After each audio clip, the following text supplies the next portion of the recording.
අයිබෝන් ඔයාලා හැමෝටම මම අද කතා කරන්න යන්නේ පෙර පාසල් ගුරු ජාතික වෘත්තීය සුදුසුකම් මට්ටමේ 4 වෙනි මට්ටම. ඒ කියන්නේ MEQ level 4 මට්ටමේ පේපර් එකක් සාකච්ඡා කරන්න යන්නේ.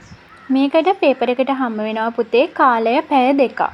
ඉරිගහන ප්‍රශ්න පත්‍රයක් තමයි ඔයාලට හම්බ වෙන්නේ.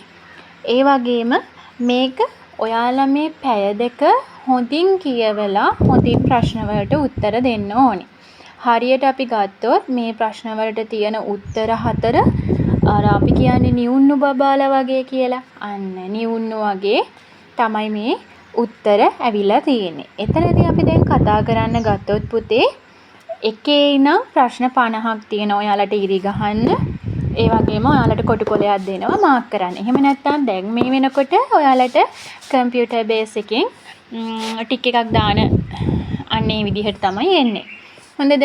අපි වැඩි කතා නැතුව පළවෙනි ප්‍රශ්න ගැන කතා කරමු. මම මේකෙදි ඔයාලට කතා කරලා කියන්නේ පළවෙනි ප්‍රශ්නේ කියනවා ඊට අදාළ උත්තරේ කියනවා. හරිද? මේකෙදි ඔයා කරන්න ඕන ලේසිම විදිහ තමයි මම කියන ප්‍රශ්නේ ඔයාලා ලියා ගන්නවා. ඊට පස්සේ මම කියන උත්තරේ ලියා ගන්නවා. ඊට පස්සේ ඔයාලට පුළුවන් මේක පාඩම් කරගන්න. එහෙම නැත්නම් අවබෝධයෙන් මේ ගැන හොයන්න තව ටිකක්. එතකොට මේක මෙහෙම වුණේ කොහොමද කියලා බලන්න. අන්න ඒ වගේ දේවල් ඔයාලට කරන්න පුළුවන්. හරිද?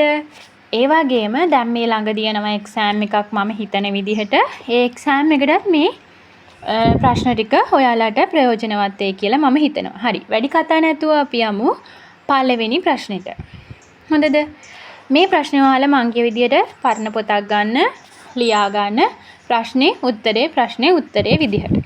හොඳද? පළවෙනි ප්‍රශ්නේ විදිහට ගත්තාම එන්නේ අපිට ඉගෙනුම් ක්‍රියාවලියේ ඉහළ ගුණාත්මක භාවය සඳහා යොදාගත හැකි අත්දැකීම් වර්ගය නම් කරන්න. ආයිමත් අහගන්න. ඉගෙනුම් ක්‍රියාවලියේ ඉහළ ගුණාත්මක භාවය සඳහා යොදාගත හැකි අත්දැකීම් වර්ගය නම් කරන්න. මොකක්ද අත්දැකීම් වර්ගය? සෘජු අත්දැකීම් ආශ්‍රිත ඉගෙනුම. පිළිතුර සෘජු අත්දැකීම් ආශ්‍රිත ඉගෙනුම. ඒ වගේම දෙවෙනි ප්‍රශ්නය තියෙනවා ගෙස්ටෝල්ට් න්‍යායේ වැදගත් අධ්‍යාපනික අදහස වන්නේ අවබෝධයෙන් ඉගෙනීමට වඩා ක්‍රියාකාරී ඉගෙනුම වැදගත් බවයි. පිළිතුර ප්‍රශ්නය තුන්වෙනි මුල් ළමාවිය මධ්‍යස්ථානයක මූලිකව තිබිය යුතු අංගය වන්නේ. පිළිතුර ආරක්ෂිත භූමියක්, ස්ථීර ගොඩනැගිලි, සෙල්ලම් මිදුල. හතරවෙනි ප්‍රශ්නය දේශීයව ළමා සංවර්ධන මධ්‍යස්ථානය පිළිබඳ ප්‍රමුඛව සඳහන් වන නීතිමය රාමුව දක්වා ඇත්තේ 1995 අංක 22 දරන පනති. පිළිතුර පස්වෙනි ප්‍රශ්නය ප්‍රකාරක ආරෝපණ න්‍යායේ ප්‍රතිජනනාත්මක උපස්තම්භනය යනු. පිළිතුර ධන උත්තේජනයයි. හයවෙනි ප්‍රශ්නය ශේෂ්ත්‍ර ප්‍රජානන න්‍යායවාදීන්ට අනුව ඉගෙනුමක් සාර්ථක වීමට පුද්ගලයාට ඉවහල් වන ප්‍රමුඛ සාධකය වන්නේ.